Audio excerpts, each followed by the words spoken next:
राजकारणात बी भोंदू असतात. चाटणकर बाईचं नाव आलं म्हणून पाठराखण करणारा मामा ऐन टायमाला पलटी मारल असं मला वाटलं नव्हतं. मामा, सगळ्यात आधी शेतकऱ्याकडे लक्ष द्या. तुम्हाला काय करायचं या भोंदूगिरीचं? बरं, यांची भोंदूगिरी तुम्हाला दाखवतो. आधी काय म्हणलं होतं बघा. रुपाली चाकणकरांचा काही दोष नाहीये. शेवटी माणूस आपला किती झाला तर हिंदू माणूस काढला आपल्याला एक काही असलं तर एक थोडं आपण रस्त्याने ते काय स्वतःहून गेले कुठं कार्यक्रमाच्या निमित्तानं गेले असतील, महाराजांचं दर्शन झालं असेल किंवा तिथं ते भेटले असतील किंवा त्यानंतर काय शेवटी आपण कोणाला तरी गुरु मानतो हे झालं असेल. त्यात रुपालीताई चाकणकरांचा कुठलाही दोष किंवा त्यात त्यांची कुठलीही चाकणकर ताईंची चूक नाहीये. त्यामुळे हे झालं पहिलं स्टेटमेंट. आता दुसरं अंगलट आलं ना, लगे लोकांनी घोडे लावले. अंगलट आलं की लगेच बदलिलं. काय म्हणजे माहिती बघा. कोण खरात आहे मला अक्षरशः तुम्हाला जर मला विचारलं त्या दिवशी सकाळपर्यंत मला माहिती नव्हती कोण खरात आहे.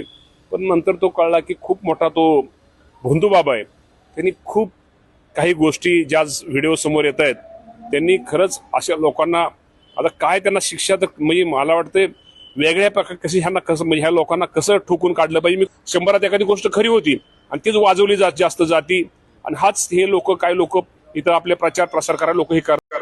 तुमच्या वाजवली पाहिजे. मामा, तुम्हाला दोन तोंडी मांडूळ म्हणलं तर चालेल का? नाही, आहेतच तुम्ही.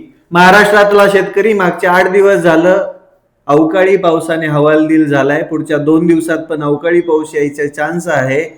शेतकऱ्यांसाठी तर तुम्ही काही करणार नाहीये, पण तुमच्यात नेत्याला नेता वाचवायला सगळ्यात पुढे येता. चाकणकर बाईंचा सहभाग होताच, तेव्हा तुम्ही म्हणलात की नाहीये. मग आता सहभाग आढळलाय, मग 2 चापटी मारताल का जाऊन तुम्ही त्यांना? जशी खरातची चूक आहे तशीच चाटणकर बाईची नाहीये का?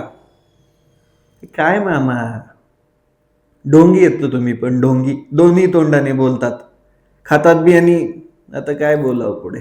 लाजा वाटू द्या रे गांडोळ तोंडाच्यांना.